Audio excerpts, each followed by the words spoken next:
The bells rang across the land, heavy and slow, as if the very air knew the weight of what was about to happen. In the great hall, candles burned low, their flames trembling like frightened souls. The scent of roses mixed with incense, masking the staleness of fear that clung to the walls. People whispered of beauty, of fortune, of destiny. But beneath the silks and jewels, beneath the smiles painted on pale faces, stood a young bride whose heart carried only silence. Her name was praised as though she were a blessing from the heavens. Yet to her own soul, she felt more like a lamb dressed for sacrifice. She stood draped in silks that shimmered with gold threads, silks chosen not to honor her, but to display her worth like treasure. She was celebrated by nobles who bowed before her, envied by women who wished for a crown, and desired by men who longed for her touch. Yet she knew, as clearly as the cold stones beneath her feet, that none of this was for her. Her marriage was not born of love. It was not the weaving of two hearts into one. It was an arrangement written on paper and signed in bloodless ink. Her family traded her smile for power, her freedom for land, her youth for alliance. To her husband, she was not a companion, not a partner, not even a person. She was a jewel in his crown, a symbol to display, a token to secure his might. Still, as the guests cheered and the music echoed through vaulted ceilings, her face revealed nothing. Her lips curved into a faint smile, her eyes lowered with practiced grace. Her hands rested with quiet stillness. None could see the storm inside her, a storm of hunger, of longing, of a fire that refused to die even as the chains of duty tightened around her. The hall grew louder with laughter, with goblets raised high. Nobles toasted the groom, a man of power, a man of steel, a man whose eyes never softened. He sat tall, his face carved in stone, his lips thin and cruel. When he looked upon his bride, it was not with warmth, but with ownership. He measured her as one might measure a prize horse, proud not of her spirit, but of her appearance, her youth, her obedience. She felt his gaze like iron pressing against her skin. It burned not with desire, but with possession. To him, she was already conquered, already bound, already broken. Yet in her chest beat a heart that would not yield. She was young, yes, naive, perhaps, but she carried within her something dangerous, a hunger for more than what had been forced upon her. When the vows were spoken, the words tasted like ash in her mouth. Promises made in front of God and men, promises she never wished to keep. Her voice was soft, almost trembling, but the silence of the hall carried every syllable. She vowed loyalty. She vowed obedience. She vowed to give herself to a man who had given her nothing but chains. The people cheered. The husband placed his hand upon hers with the grip of command. The priest smiled as though heaven had smiled with him. But in her eyes, behind the veil, the world darkened. This was not heaven. This was not love. This was a prison, built not of bars, but of oaths and fear. That night, as the feast began, the bride moved among strangers who called themselves family. They praised her beauty, her grace, her delicate manner. Some whispered envy, others admiration. Yet not a single one saw the truth that her heart was locked in silence, her spirit strangled beneath duty. Every smile she gave was a mask, every step a performance, every word a lie she had been forced to learn. The hall filled with music, with dancers spinning, with goblets spilling red wine across white cloth. Her husband watched her with sharp, unyielding eyes, a man too proud to show tenderness. She belonged to him now, bound not just by vows, but by the iron law of a cruel age. To stray was death. To disobey was punishment. To dream was dangerous. Yet dreams are not so easily killed. And as she sat at the long table, the golden crown heavy on her brow, a strange thought bloomed in her heart. What if love could be found outside of chains? What if warmth could be stolen from the shadows, far from the cold stare of her husband? What if there was a freedom greater than wealth, greater than land, greater than titles carved in stone? The bride's chamber was prepared with flowers, with sheets of silver thread, with perfumes meant to sweeten the air.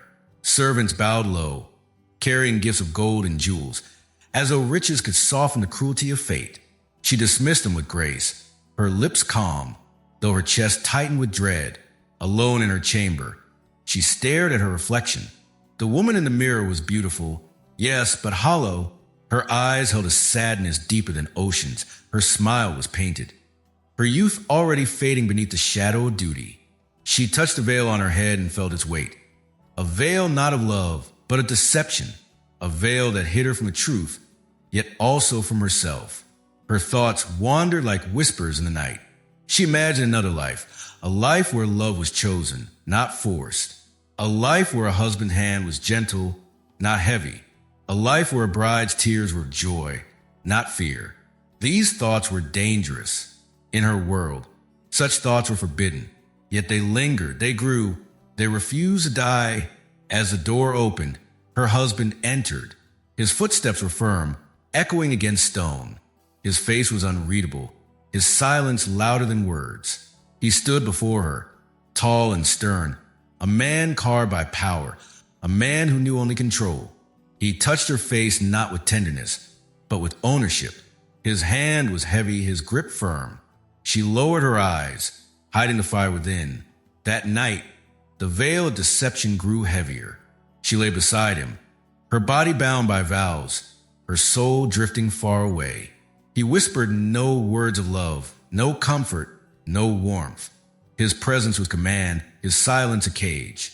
She closed her eyes and thought of freedom. Thought of light, thought of the hunger that still lived within her. In the days that followed, she learned her new home was not a place of safety, but of fear. The walls were tall and cold, built not to protect, but to confine. Guards patrolled every gate. Servants carried every whisper, and her husband's eyes followed her every step. She was praised in public. Yet in truth, she was alone. Every smile she gave was watched, every word weighed, every gesture measured. The nobles spoke of her beauty, of her honor, of her loyalty.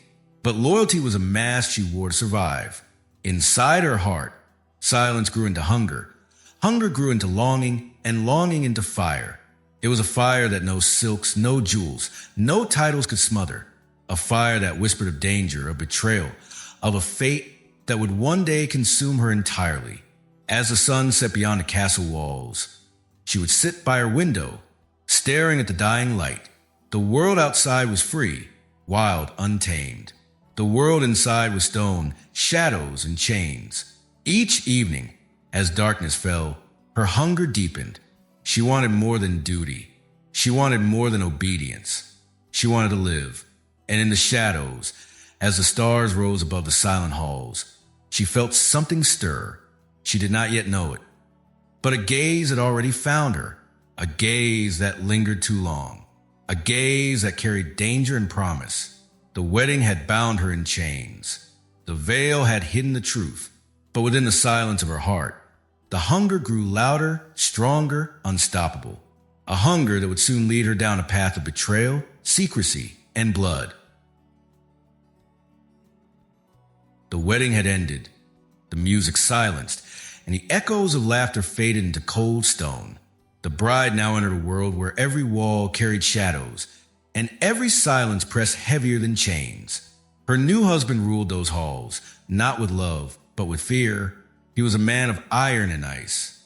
His presence filled every room, though his words were few. He rarely spoke, and when he did, his voice cut sharp and cold, like steel drawn from a sheath. His eyes revealed nothing, only a hardness that could not be softened. Those who served him did so with trembling obedience. Those who crossed him were never seen again. To him, marriage was not a bond between souls. It was a contract, a tool of power, a way to secure wealth and loyalty. His bride was not a partner, not a beloved companion, but a possession. She was locked behind walls not built for her protection, but for her confinement. Within those stone halls, her beauty became her curse. Guards kept watch, not to ensure her safety, but to guard her like treasure, to ensure no one touched what belonged to him. Servants bowed to her face, but whispered behind her back. Every word she spoke, every step she took, was observed, recorded, remembered. She lived not as a wife, but as a prisoner wrapped in silk. Her husband's love was not tenderness, but control. He gave commands, not comfort. He demanded obedience, not affection. His hands never sought hers in gentleness, only in ownership. When he spoke to her, it was to remind her of duty. When he looked upon her, it was as one admires a jewel, not for its soul, but for its shine. At meals, he sat in silence, watching her with the same cold gaze he gave to soldiers. The hall was filled with music, with the chatter of nobles, with the clinking of goblets, yet between husband and wife there was only emptiness. She longed for a word of kindness, a spark of warmth, but none came. In his world, love was weakness, and weakness had no place in his kingdom. He wore his cruelty as armor, and his silence as a weapon. To him, her tears were nothing more than water. Her sighs meant nothing. Her loneliness was invisible. He cared not if she broke, so long as her beauty remained untouched for him to display. Days turned to weeks. The young bride moved like a ghost through the corridors of his estate. She smiled when watched, lowered her gaze when spoken to, and played the role demanded of her. But within, her heart stirred like a bird beating against its cage. She longed for freedom, for warmth, for a life where she was more than a jewel chained to a crown. At night, when the world slept, she would sit by her chamber window, staring at the dark forest beyond the walls. She wondered what it felt like to walk beneath those trees without fear. She wondered if anyone in the world lived with love, or if all marriages were prisons dressed as celebrations. The servants watched her closely. They whispered about her sadness, about her beauty, about her silence. Some pitied her, others envied her, but all understood the danger of her position. For in that house, the husband's wrath was legend. His cruelty was not spoken aloud, but known in the pale faces of those who had displeased him. One evening, the husband summoned her to his chamber. The fire burned low, casting long shadows across the walls. He did not rise to greet her. He sat still, his hands resting on the arm of his chair, his gaze heavy and sharp. "You are my wife," he said at last. His tone was flat, without passion, without tenderness. "And you will honor me as such. You will obey me. You will remain loyal. You will bear me heirs. That is your purpose." Her lips trembled, but she spoke no word. Her silence was safer than defiance. "Remember," he continued, his voice low, almost dangerous, "your body is mine. Your name is mine. Your fate is mine. Betray me, and there will be no mercy." He dismissed her with a gesture, as though she were no more than a servant. She left the chamber with her heart pounding, her hands cold as stone. She knew now with certainty her life was not her own. The days grew darker. She moved through the state like a figure in a painted scene, trapped in a world where her beauty was admired but her soul ignored. She was surrounded by luxury, yet starved of affection. Every smile she wore was false. Every step she took was measured. Every word she spoke was weighed. Yet even in cages, birds sang. And she, though chained by duty, carried a song in her heart. A song of longing, of defiance, of dangerous hunger. It was in those lonely hours, when her husband's eyes were elsewhere, that her silence began to break. She found herself noticing the world around her in ways she had not before. The echo of footsteps in the corridor, the flicker of candlelight across armor, the gaze of a young guard who seemed to linger too long when passing her chamber door. At first, she ignored it. She told herself it was nothing, a chance glance, a moment easily forgotten. But the hunger within her, the hunger her husband's cruelty had starved, fed upon these small sparks. She began to notice when he stood at his post. She felt the weight of his gaze when her steps passed close. And though she dared not speak, something stirred, something dangerous. Her husband remained the same, cold, silent, commanding. He never faltered, never softened, never changed. To him, her beauty was a possession, her silence a virtue, her obedience the only proof of loyalty. He never noticed the small changes in her eyes, the way her breath quickened when certain footsteps echoed behind her. But others noticed. Servants saw her glances, the way her presence shifted when near the guard. Whispers began, faint at first, like the rustling of leaves in the wind. They spoke of her loneliness. They spoke of her husband's cruelty. They spoke of what might happen if a caged bird found a way to sing. The bride carried on her role, yet the hunger within her grew sharper. Each night, she thought of freedom. Each day she walked the halls with eyes that searched, though she dared not admit what they sought. Her husband's cruelty had chained her, but in chaining her, he had pushed her toward danger. The guard remained silent, his gaze careful, his step steady. Yet the air between them grew heavier. With each passing day, she felt it in the quickening of her breath, in the shiver of her hands, in the fire that her husband's coldness had failed to extinguish. The husband of iron and ice never wavered. His cruelty was constant, his control absolute. Yet within his stone halls, seeds of betrayal began to grow, watered by loneliness, fed by silence, hidden in shadows. And though the bride could not yet see it clearly, her path had already begun to twist toward ruin. For no cage, no guard, no vow could silence a hunger long denied. The halls of stone were meant to keep her safe, but they kept her prisoner instead. Day after day, she drifted through them like a ghost in silk, watched by eyes that measured every step. The husband of iron and ice trusted no one, and so he filled the corridors with soldiers sworn to obey. They carried steel at their sides, but more than steel, they carried silence. No word spoken out of place, no glance allowed to linger. But among them stood one different. He was young, yet his eyes held a fire the others lacked. His armor shone no brighter, his blade no sharper, yet his gaze lingered longer than duty allowed. He watched her when she passed, watched with eyes that softened where others only hardened. At first, it was nothing more than seconds stolen, a glance too long, a breath too deep, a step slow when she came near.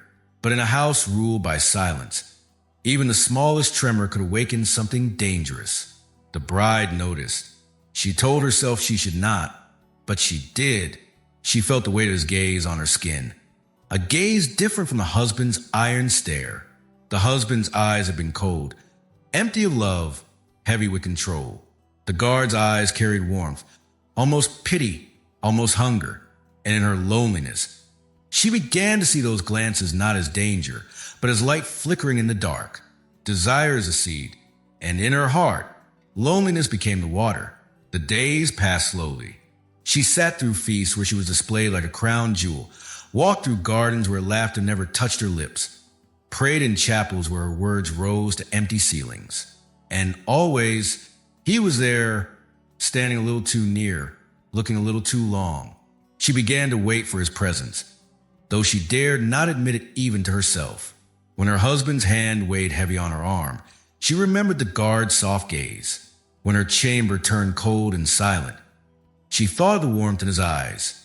She told herself it was nothing, but the hunger within her whispered otherwise. It began with whispers, quiet enough to be mistaken for air.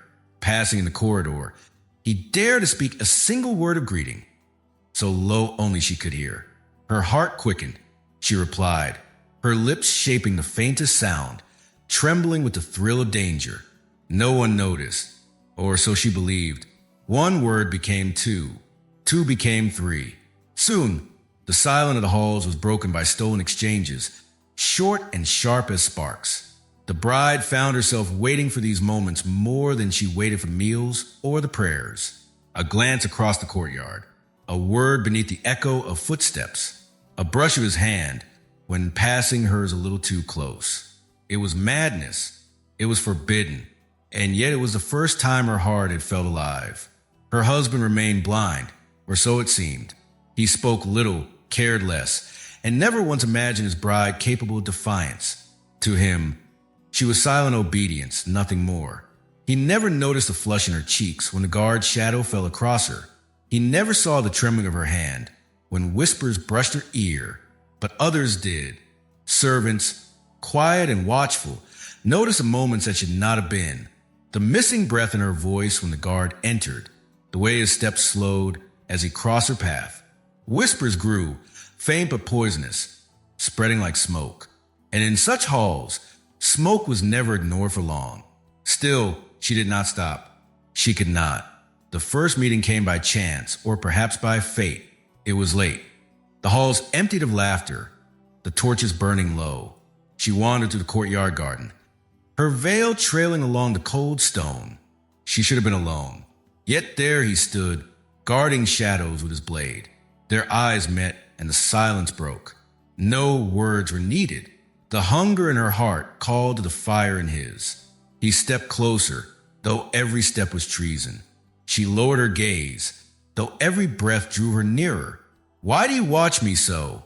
she whispered at last, her voice trembling like a secret not meant to be spoken. His hand tightened on the hilt of his sword, but his eyes softened. "Because you are not seen," he answered. She turned away, but the words cut deep, sharper than steel, for he had spoken the truth. Her husband saw her beauty, her obedience, her duty, but he had never seen her. Not once. From that night, the walls that had kept them apart grew thinner. They began to find each other in corners unlit, in passages unused, in chambers thought forgotten. Their words were quiet, their steps cautious, but their hunger louder than fear. What began as glances became whispers. What began as whispers became meetings. And what began as meetings grew into something neither could stop. He told her of his life, of the years spent in service, of the silence of duty. She told him of her cage, of her hunger for freedom, of the emptiness of a marriage without love. Their voices were low, but their hearts spoke louder than their lips. They knew it was forbidden. They knew discovery meant death. Yet in the shadows, death seemed distant, while passion burned close. The bride changed. Those who watched her noticed the glow in her cheeks, the light in her eyes. She walked with a new rhythm, spoke with a new softness, carried herself as though she found something hidden in the darkness. The husband did not see, but the servants did. They whispered, louder now, their words turning into suspicion. Still, she returned to him. Again and again, she risked everything. Each stolen meeting deepened her hunger. Each touch fueled her defiance. In his arms, she felt the warmth her husband had denied her. In his whispers, she found the freedom she had dreamed of. In his gaze, she was no longer a jewel, no longer a prisoner, but a woman alive. But the world beyond their shadows was not blind. One evening, as they met in a forgotten passage, a candle flickered in the distance. A servant passed, and though no word was spoken, the servant's eyes saw enough. He vanished quickly, but suspicion had already taken root. She trembled in fear. He held her hand. "Do not be afraid," he whispered. "I would give my life for you." His words were meant as comfort, but they were also prophecy. For in that house, no secret remained hidden forever. The husband of iron and ice still believed his jewel unbroken, his possession untouched. But around him, whispers thickened. The servant spoke. The guards grew tense. And though he had not yet uncovered the truth, shadows had already begun to gather. The bride, once silent, now carried a flame too bright to hide. The guard, once dutiful, now walked with danger in every step. Their love, if love it could be called, was not freedom, but a chain that bound them tighter to doom. The first whispers of danger had already passed through the halls, but still the bride returned to the shadows. What had begun as fleeting glances and hushed exchanges now grew into something bolder, more dangerous. She and the guards sought each other with a hunger that could no longer be denied. Their secret meetings became more daring, more reckless. In the silence of the night, when the torches along the walls burned low and the state slept, they found one another. By candlelight, their faces glowed with a warmth they had been denied in daylight. The flicker of the flame turned the stone chambers into sanctuaries, where love dared to exist though death waited beyond the door. They spoke of freedom, of passion, of what life might be if the chains of law could be broken.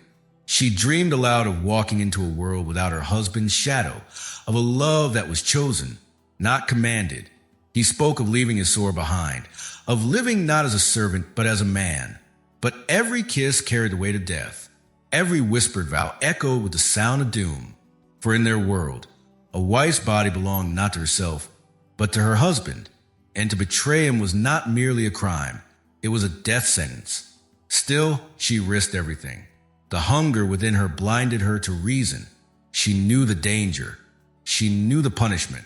But her loneliness had turned into defiance, and defiance into desire. In the guard's arms, she found the warmth her husband had denied her. In his lips, she found life, though each kiss tasted faintly of the grave. She would slip through hidden corridors, her steps light as breath. He would wait in the shadows, his heart pounding like drums of war. They met in storerooms and in used chapels, in chambers no longer walked. And though every corner carried eyes, they pressed on, deaf to the whispers, blind to the signs. Their love, if love it could be called, was not gentle. It was desperate, like fire consuming dry wood. It burned fast, reckless, unstoppable. And as with all fires, it left smoke that others soon began to see. The servants grew restless. Some pitied her, others judged her, but all knew the danger. Whispers spread from chamber to chamber, from maid to guard, from soldier to noble. They spoke of footsteps too late at night, of glances too long, of the way her cheeks flushed though her husband never touched her with tenderness. The estate, once quiet in its cruelty, now throbbed with suspicion. Still, she did not stop. She could not. The guard himself changed, once obedient, once silent. He now carried a new fire in his step. His loyalty to his master wavered. His sword no longer felt like duty, but like chains. When he stood guard at her door, his thoughts were not of service, but of longing. He knew discovery meant death. Yet he too risked all, as though her gaze had cast a spell he could not escape. One night, the danger nearly revealed itself. A feast had filled the hall, nobles laughing, goblets spilling, music rising high. The bride sat in her place, her husband beside her, cold as stone. Yet across the chamber, the guard stood among his brothers, his eyes fixed upon her. Their gazes met, only for a moment, but it was enough. Her lips parted as though to breathe his name, though no sound left her mouth. His chest rose with the weight of a breath too heavy to release. And in that moment, though surrounded by hundreds, it was as though the world had vanished, leaving only them. But others saw. A servant caught the exchange. Another guard noticed the flicker of her eyes. And though no word was spoken aloud, suspicion deepened. Their meetings grew more desperate. Fear made them bold, not careful. Each embrace felt like it might be the last. Each kiss like a farewell. But instead of stopping, they clung tighter. In the glow of candlelight, she whispered promises she could never keep. She spoke of running away, of crossing borders, of leaving her husband and his cruelty behind. He held her close, swearing he would follow her into death if need be. These were not dreams. They were illusions, fragile as glass. Yet to them, in those hours of shadow, they felt real enough to risk everything. But reality crept closer. The husband, though cold and distant, was no fool. He began to notice small changes. The faint tremble in her voice when he questioned her, the way she turned her gaze when pressed too hard, the guard's sudden silences, the servant's nervous glances. He asked questions, not in anger, but in calculation. His eyes studied her every move. His ears caught every whispered tone. He spoke of loyalty, of honor, of punishment. Each word was a test, a snare, a warning. The bride felt the net tightening, yet still she returned to her secret. She believed her husband too proud to suspect. She believed her beauty could shield her. She believed love was stronger than fear. But fear was coming. The guard, too, began to falter. His heart yearned for her, yet his steps grew heavier. He knew discovery was near. He saw the whispers in the servant's eyes, the tension in his fellow soldiers. He tried to warn her. "We must stop," he whispered one night, his voice breaking with dread. She pressed her hand to his lips. "No, if I stop, I die inside. Let me live, even if it kills me." And so they continued, though each meeting felt more like the tightening of a noose. The walls themselves seemed to close in on them. Every shadow felt like a spy. Every silence felt like a breath held by unseen lips. Yet in that danger, their passion only grew. Love fed on fear. Fire fed on darkness. But the state had eyes everywhere. Servants whispered louder now. Guards grew restless, their loyalty shaken.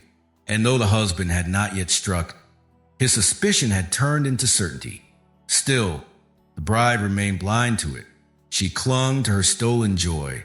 Deaf to the creeping doom that walked behind her, the secret burned brighter.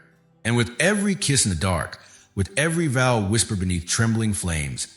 It burned closer to ruin. The hunger that had once been her escape was now her destruction. The passion that had once felt like freedom was now a chain pulling her toward death. No secret can stay buried in a house filled with servants. At first, the whispers were faint, no louder than the rustling of gowns in corridors or the creak of old doors at night. Yet in a world where silence was law, even the smallest sound would grow into thunder. The guard missing from his post, the ladies' chamber door locked when it should have been open, the hurried footsteps in the dead of night. One by one, the pieces came together. The household became restless. Curiosity turned to suspicion. Suspicion turned to gossip. And gossip spread like disease, from chamber to chamber, from servant to soldier, until the estate itself seemed alive with murmurs. The bride and her guard believed themselves hidden in shadows. But shadows are never empty. Every corner held eyes. Every hallway carried ears. And while their stolen meetings burned with passion, the whispers outside grew darker, sharper, more dangerous. The servant spoke first in fear. They remembered how cruelly the master punished betrayal, how swift his judgment fell on those who dared cross him. To them, the bride was not a woman longing for love. She was a figure of doom, pulling anyone near her into ruin. She walked with fire in her cheeks, murmured one maid. The guard's post stands empty when the moon rises, whispered another. They think themselves unseen, muttered a third. But walls of eyes and the master misses nothing. The gossip spread beyond the servants' quarters. Guard began to question why one of their own lingered near the ladies' chamber. Cooks exchanged knowing glances when the bride returned to her meals with flushed cheeks. Even the stable boys, far from the grand hall, repeated fragments of rumor they had heard in hushed voices. The husband, the master of iron and ice, lives surrounded by silence. Yet even silence carries echoes. Whispers drifted to his ears, faint but undeniable. He gave no sign of belief, no word of anger, but his eyes sharpened. He listened more carefully. He asked questions with the calm cruelty of a man who always finds the truth. Still, the bride felt safe in her illusions. She thought her beauty was a shield, her smile a mask strong enough to hide the fire within. She believed the servants too frightened to speak, the guards too loyal to betray one of their own. She mistook silence for loyalty, when silence was only the sharpening of knives. Each day, the whispers grew. The maids who dressed her whispered as they fastened her gown, their hands trembling with what they knew but dared not reveal. The guards at the gates whispered as they traded shifts, wondering when their brother-in-arms would fall for his folly. The stewards and advisors whispered behind closed doors, measuring how the scandal might wound the master's pride and power. The estate became a nest of eyes and ears. Every candle seemed to burn with watchfulness. Every corridor carried secrets like a river carries debris. The bride and her guard, blind in their desire, failed to see the noose tightening. One night, as she slipped from her chamber, a servant girl saw her. Too frightened to speak, the girl said nothing, but the sight haunted her. By dawn, she whispered it to another. By noon, the entire servant's wing knew. Another night, the guard left his post at the western gate. His absence was noted by his fellows. Questions were asked, and though no answer came, suspicion deepened. The whispers grew bolder. What had once been murmured in dark corners now filled the kitchens, the barracks, the stables. They spoke not just of meetings, but of kisses. Not just of glances, but of embraces. Each retelling grew more vivid, each version more damning than the last. And like smoke creeping beneath doors, the rumors reached higher. The bride's days grew heavier. She felt the stares of those who once bowed their heads. She sensed the servant's silence when she entered a room. She knew, though she dared not say, that suspicion had found her. Yet still, she returned to him. Love, or what she believed to be love, blinded her. Desire deafened her. She clung to the guard as if he were her only breath in a suffocating world. Each meeting became more desperate, more frantic, as though they both felt time slipping through their hands. But the house was watching. The husband began to test her. He asked simple questions with hidden daggers. Why do you walk the garden so late? He watched her face when the guard entered the hall. He measured every tremor of her lips, every flicker of her eyes. He spoke to his soldiers with quiet commands, sending them to observe, to report, to listen. His cruelty was not in loud anger, but in silence that suffocated. He waited, certain that betrayal would show itself. And it would. The servants knew the danger of their whispers. To accuse the master's wife was to risk punishment. Yet silence was just as dangerous. For the master discovered they had known and spoken nothing. His wrath would fall on them as well. So the whispers grew sharper. Servants began to share their stories not only with each other, but with guards loyal to the husband. Guards carried tales to their captain. The captain, cautious but loyal, carried them to the master himself. The net was closing. The bride sensed change. Her husband's silence had grown colder, heavier. His eyes lingered longer, as though searching for cracks in her mask. Servants who once bowed now avoided her gaze. Even the guard grew restless, his voice unsteady when they met, yet she refused to stop. The hunger within her was stronger than fear. Each night she risked more, as though daring fate to strike. And fate listened. The household had transformed into a place of danger. Every glance from a servant carried suspicion. Every step of a guard echoed with judgment. Whispers filled the air like smoke, choking her even as she pretended not to hear. Still, she clung to the shadows, blind to the fire they carried. The estate had become a cage not only of stone but of rumor, and in that cage, she moved closer to ruin with every breath. The husband waited, patient as ice, silent as stone, but behind his calm face, wrath stirred, wrath sharpened by whispers, fueled by betrayal, waiting only for proof. And proof would come. The whispers no longer floated in secret. They had reached the ears of the man she feared most. And though he spoke no word, though he gave no sign, the storm had already begun to gather. The whispers had done their work. What once lingered as rumor had reached the ears of the man whose wrath was feared by all, the husband of iron and ice. He listened, he measured, and he waited. Though his face remained still, though his lips spoke nothing of anger, his mind sharpened like a blade. He began to notice. The bride's eyes no longer met his as they once had. She lowered her gaze too quickly, her breath too shallow when he entered the room. When he spoke, her hands trembled ever so slightly, though she tried to hide it behind folded fingers. The guards, too, betrayed themselves. A silence hung between them when he passed, a silence that carried more weight than words. Some looked away too soon, others stood too rigid. And one, the young guard whose name had now passed through too many whispers, could not mask the fear that flickered in his eyes whenever his master's gaze found him. Suspicion took root, and suspicion, once planted, grows swiftly in the soil of a cruel man's pride. The husband began to test her. His words became traps, carefully laid, waiting for her to stumble. "Why do you walk the garden so late at night?" he asked one evening, his voice calm, almost gentle.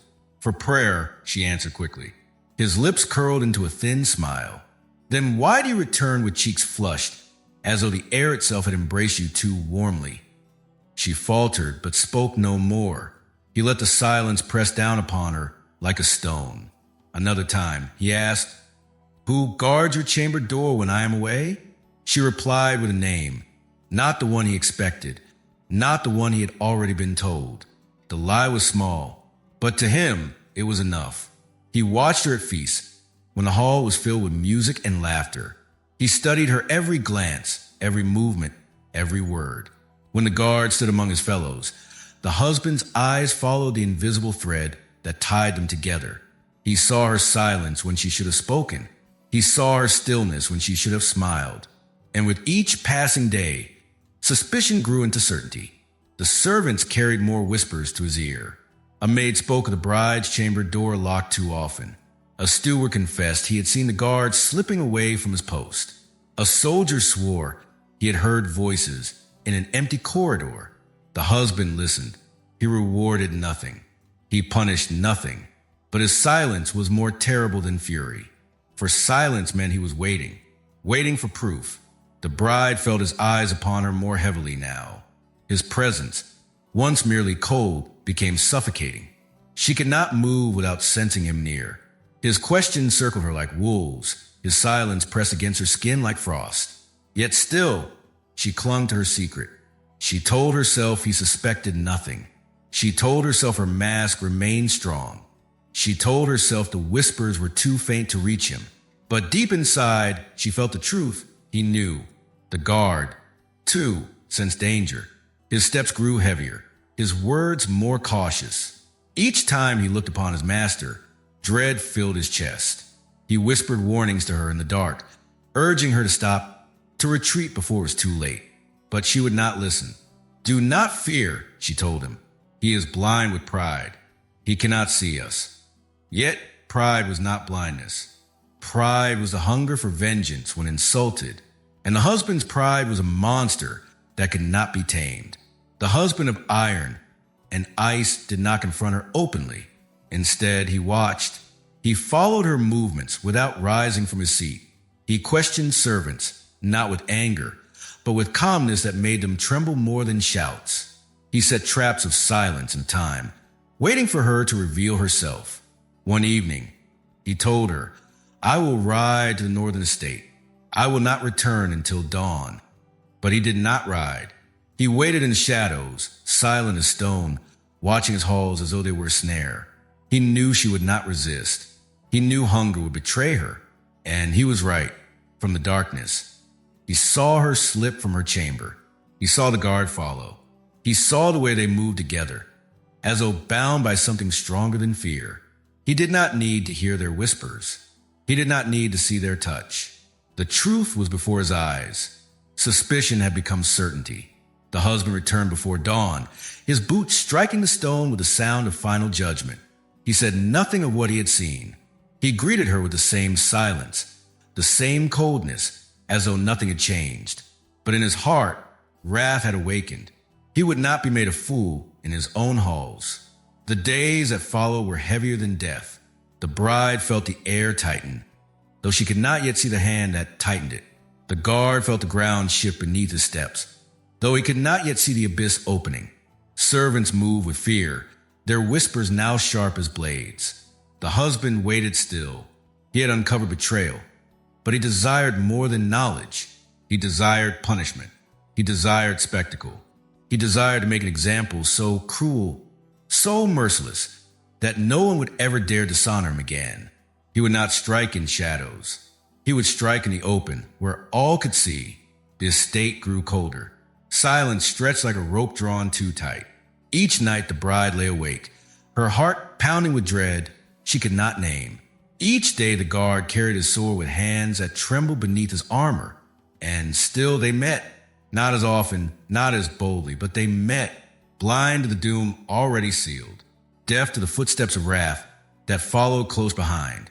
The husband watched. He listened. He waited. And then at last his patience ended. Suspicion had become certainty. Certainty had become wrath. The time for games was over. The master of iron and ice would no longer wear silence as a shield. He would strike. The storm came without warning. Clouds swallowed the moon, and rain beat against the stone walls like fists demanding entry. Thunder rolled across the night sky, and lightning split the heavens, casting the estate in ghostly flashes of white. It was on such a night that fate revealed itself. The husband had ridden out earlier, his departure marked by silence, his face unreadable. The bride believed she was safe. She believed the storm itself would shield her, drowning her footsteps, silencing her whispers.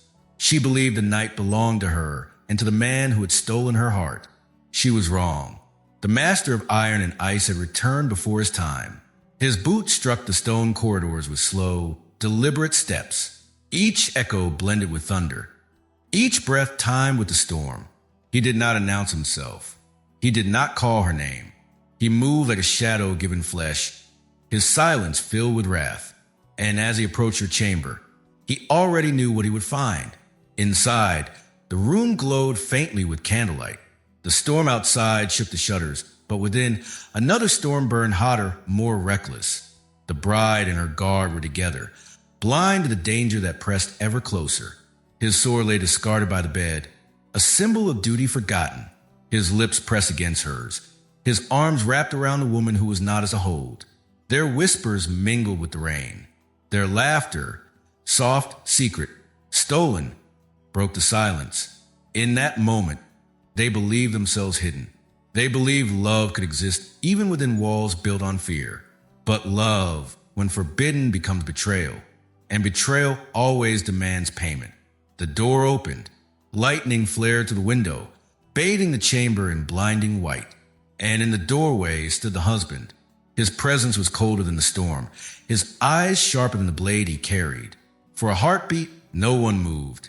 The bride froze, her lips still touched by another's. The guard stiffened, his hand reaching for a sword that was no longer at his side. The husband's rage lit the room brighter than the lightning. The betrayal was no longer rumor. It was truth, and truth demanded blood. The silence shattered. The husband strode into the chamber, his face twisted in fury, his voice thunder itself. In my house, in my bed, his words cut sharper than steel. You dare! The bride trembled. Her hands pressed her chest as though to shield herself from his wrath. The guard stepped forward, though his body shook. He placed himself between her and the man he had sworn to serve. This is no crime, the guard said, his voice low but steady. This is love. Love. The husband's laugh was hollow, cruel. You speak of love when you have stolen what is mine, when you defile my name with your treachery. His hand tightened on his blade. The storm outside roared louder, as if the heavens themselves bore witness to the judgment about to fall. The bride fell to her knees, her voice breaking. Spare him! Spare us! It was only... Silence! The husband's voice thundered. You have shamed me before my house. Before God, before the world itself. There is no plea that can cleanse this sin. The guard reached for his sword, but it lay too far away, gleaming faintly on the floor. He stood unarmed, yet defiant, his chest rising with every breath. I do not fear death, he said. If I die, it will be knowing I have loved. The husband's eyes narrowed. Then you shall die knowing nothing but dishonor. The storm raged on as steel flashed. The husband drew his blade, its edge catching the firelight. The guard lunged forward, barehanded, desperate to protect the woman he loved. The clash was brief, brutal, merciless. The guard seized the husband's wrist. But the strength of iron and ice was greater than his own. With a swift movement, the husband struck. The guard staggered, crimson blooming across his chest. He gasped, his body trembling, his eyes fixed upon the bride. She cried out, her scream drowned by thunder. He reached for her, his blood staining the floor. His lips moved, forming her name, but no sound came. Then he fell. The storm outside wailed as of mourning. The bride knelt beside him, her hands stained red, her voice broken with sobs. She pressed her face to his, whispering words too soft to hear, words lost in the storm. Her husband stood above them, his blade dripping with betrayal's price. But his wrath was not yet finished. You, he hissed, his voice cold as stone, will share his fate. He seized her arm, pulling her from the body of the man she loved. She fought, she screamed, she begged, but his grip was iron. Her pleas fell on deaf ears, for his pride had been wounded beyond repair. To him, she was no longer a bride. She was no longer a jewel. She was a traitor, deserving only punishment. The storm did not end. It followed them through the corridors, its lightning flashing against stone, its thunder echoing like drums of war. Servants gathered in silence, their faces pale as they watched their master drag his wife through the halls. None dared intervene. None dared speak. The guard's body lay abandoned in the chamber, his blood soaking into the floor. His love had ended in the same shadows where it had begun. The bride, though still breathing, was already condemned. By dawn, the estate knew all. Servants whispered of screams in the night. Guards spoke of the master's fury, of blood spilled in secret chambers. Whispers grew into truth, and truth spread like fire. The betrayal was no longer hidden. It was open. It was undeniable. And punishment would not wait. The husband's wrath had been awakened. His honor had been wounded. His pride had been defiled. There would be judgment. There would be blood. Dawn broke not with peace, but with dread. The storm had passed, yet the sky remained heavy, gray, and unyielding, as if even the heavens refused to offer mercy. In the courtyard, torches still burned, their flames pale against the weak morning light. Soldiers stood in lines, their armor wet with rain, their eyes fixed upon the scene unfolding before them. Townsfolk gathered at the edges, summoned by whispers of betrayal, drawn by the promise of judgment. The bride and her guard were dragged forth in chains. The clatter of iron echoed across the stone as they were thrown to their knees. Their wrists were bound, their faces pale. The guard's body bore a wound from the night before, crimson still staining his tunic. The bride's silks, once a mark of beauty, were torn and muddied, her hair unbound, her face streaked with tears. The people stared, but no one spoke.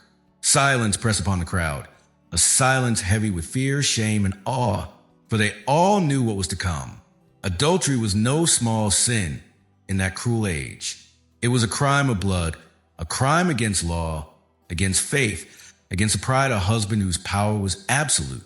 Such crimes were not punished with exile, nor with prison. They were punished with death. And this husband would show no mercy. The master of iron and ice stood tall before them. His face bore no trace of sorrow, no flicker of doubt. His pride had been broken, his honor stained, and now he would cleanse it with blood. His sword hung at his side, silent but waiting. He raised his hand, and the crowd quieted further. This woman, he declared, his voice sharp as steel, betrayed her vows. She defiled my house, my name, my blood. This man, sworn to guard me, turned traitor. He stole what was mine. He spat upon his oath. Together, they mocked God, law, and loyalty. He paused, his gaze sweeping the crowd. And together they will pay. No plea, no tear, no promise could soften his heart. His eyes were as cold as stone, his words final as death. The bride lifted her head, her eyes red, her lips trembling. She looked not at her husband, but at the guard beside her. He met her gaze, even through the weight of chains. His breath was ragged, his body broken, but his eyes carried the same fire that had drawn her to him in the first place. He whispered, though his voice barely reached her, I would choose it all again even now. Tears welled in her eyes, not only for her fate, but for his.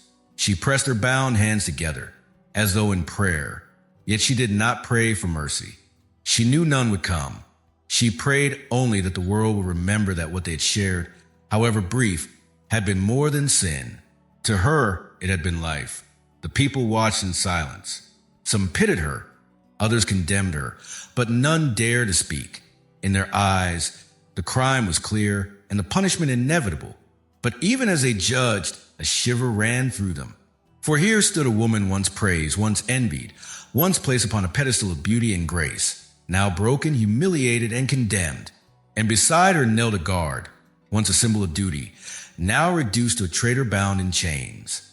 Their love, or their folly, had dragged them both to the edge of death. The husband stepped closer, his boots striking against the wet stone. He looked upon them not as people, but as corpses already claimed by judgment. His lips curled with disdain as he spoke.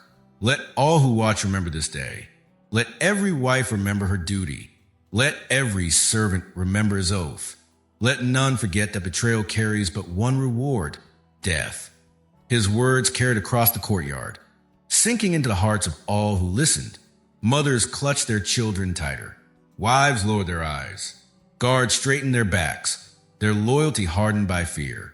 The bride lowered her head, her tears falling silently. The guard clenched his fists, his jaw tight. Neither begged, neither pleaded. For what plea could pierce a heart carved from ice? Chains rattled as soldiers forced them to rise. Their steps faltered, but the soldiers dragged them forward. The crowd parted, forming a circle around the place of judgment. The courtyard became an arena, not of justice, but a spectacle. The people leaned closer, their breaths shallow, their eyes fixed upon the doomed pair. The bride stumbled, her knees weak, but the guard moved to steady her, even with his hands bound. She looked at him, her face streaked with grief, and for a moment the world seemed to vanish. In that moment, There was no crowd, no husband, no chains. Only the two of them, bound by fate, standing together in their final hour.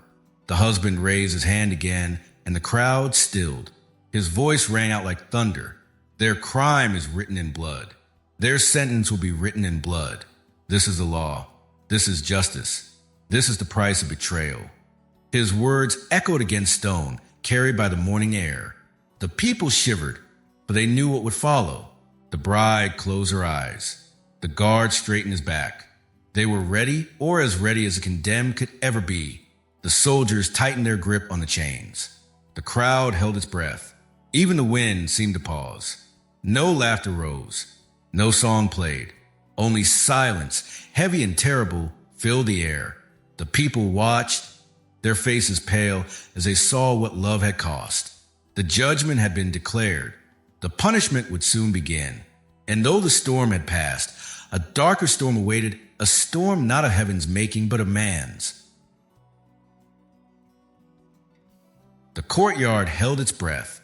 Chains rattled faintly as soldiers forced the condemned to their knees.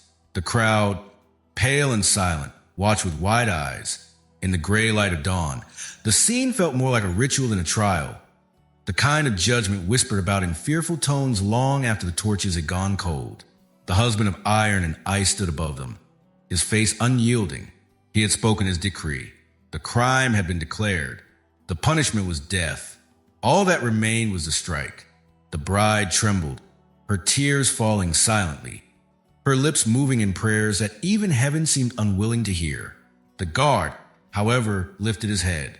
His chest rose and fell with uneven breath. His hands shook beneath the weight of iron. Yet when he spoke, his voice carried steady across the courtyard. "Listen to me," he said, his tone strong enough to pierce the silence. What we shared was not sin. It was love, pure and burning, stronger than fear, stronger than chains. Gasps rose from the crowd. Mothers pulled their children close. Men shook their heads. Servants lowered their eyes. The bride's breath caught in her throat. She looked at him, her tears shining, her heart torn open by his words. But the husband's face turned darker. His lips thinned, his eyes blazed with a fury deeper than the storm of the night before. For in those words, the guard had sealed his own fate. He could have remained silent. He could have begged for mercy. He could have denied, claimed trickery, claimed temptation. He could have tried to save himself. But instead, he confessed, not with shame, not with fear, but with pride. His words, meant to save her honor, had damned them both. His confession was not defense. It was proof. Proof spoken aloud before the people. Proof that the whispers had been true. Proof that the betrayal was not rumor but reality. The husband's pride, already wounded, could bear no more. The master raised his hand. "No more words," he declared. "You have confessed. You have chosen dishonor over duty, desire over loyalty, and shame over life. There can be no forgiveness. There can be no delay."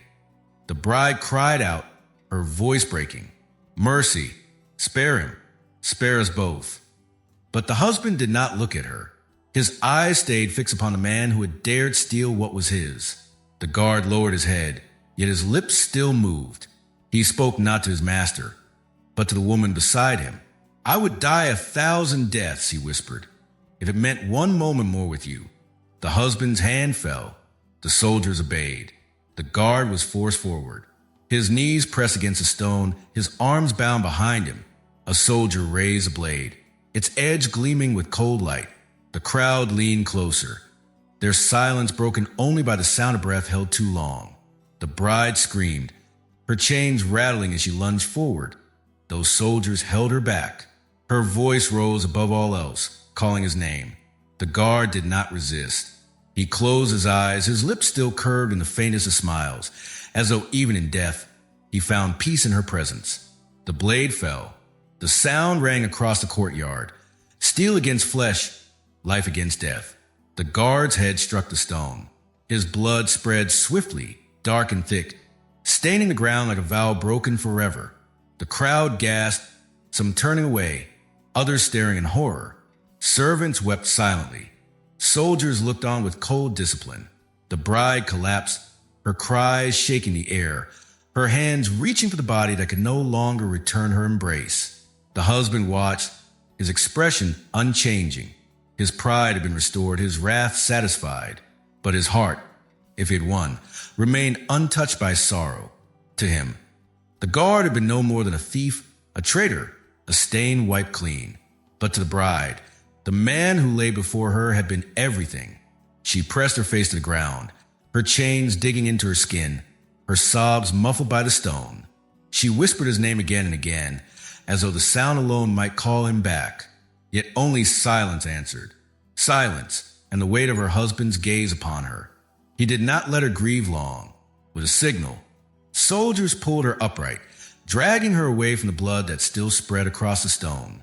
"You will follow him," the husband said, his voice cold, final. "But first, you will see what your betrayal has cost. You will carry this vision into death, knowing you destroyed yourself with your own hands." The crowd remained silent, shaken by what they had seen. Some pitied her, others condemned her. All feared the master more than ever. His wrath was swift, his justice absolute, and his cruelty knew no limit. The bride, though still breathing, was already broken. Her heart had been slain before her own death could come. The guard's last words had been love, pure, burning, defiant love, and for that his blood had been spilled.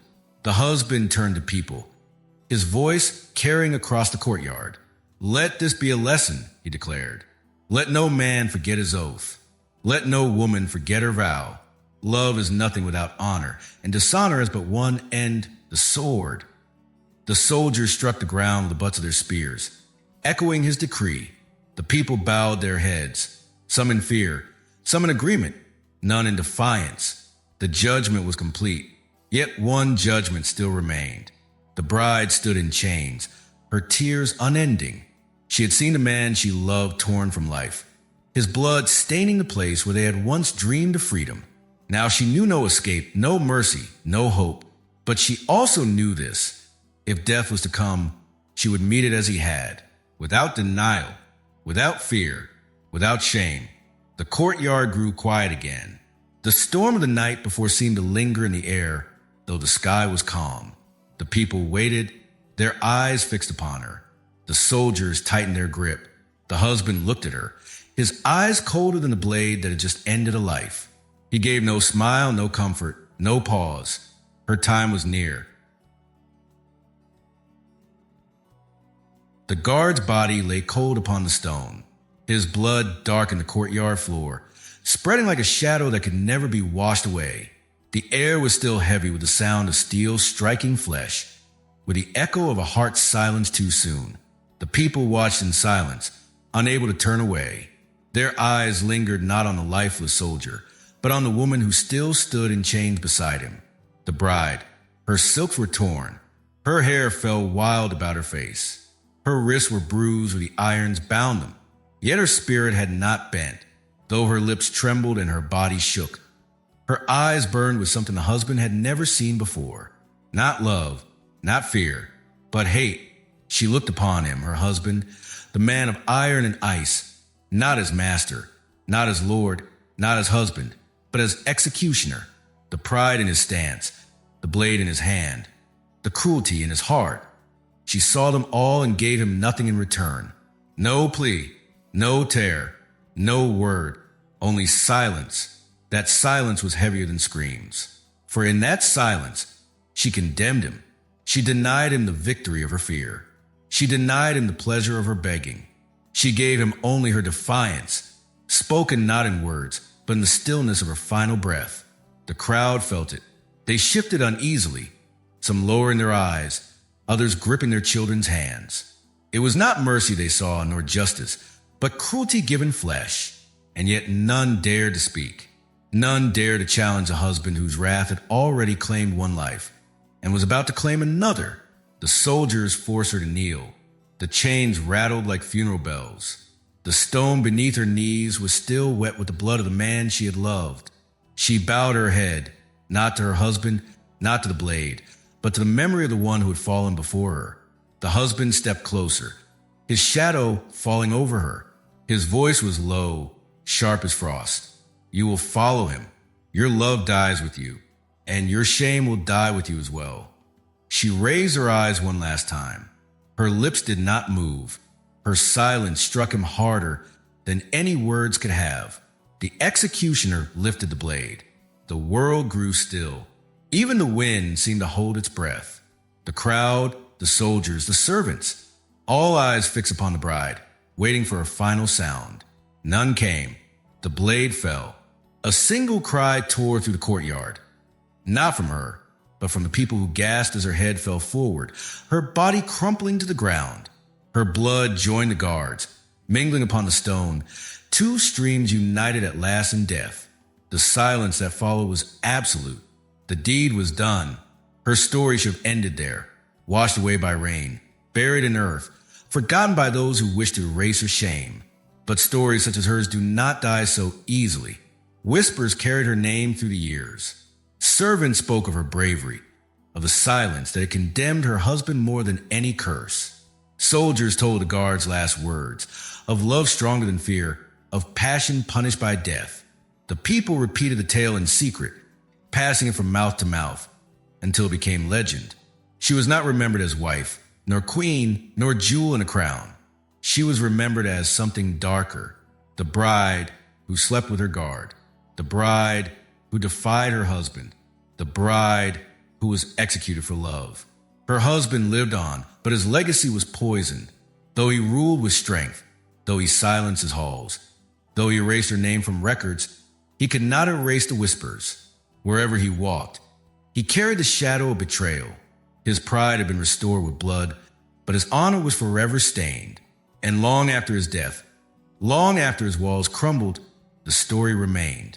A warning, a curse, a lesson whispered to wives and daughters, to guards and servants, to all who dare believe love could bloom where power ruled. History remembers many kings and lords, many noblemen and rulers, but her memory endures not through titles, not through crowns, not through monuments. History remembers her for the silence of her last breath, a silence heavier than screams. This was but one of history's darkest courtships, a tale of forbidden passion, betrayal, and the cruel price of love in a world ruled by iron law. If these shadows of the past gripped you, if you wish to uncover more forbidden loves, cruel marriages, and twisted betrayals that history tried to bury, then step deeper with us. Like this story. Share it with those who dare to listen, and subscribe to Dark Courtships, where every whisper of the past carries a secret too dark to be forgotten.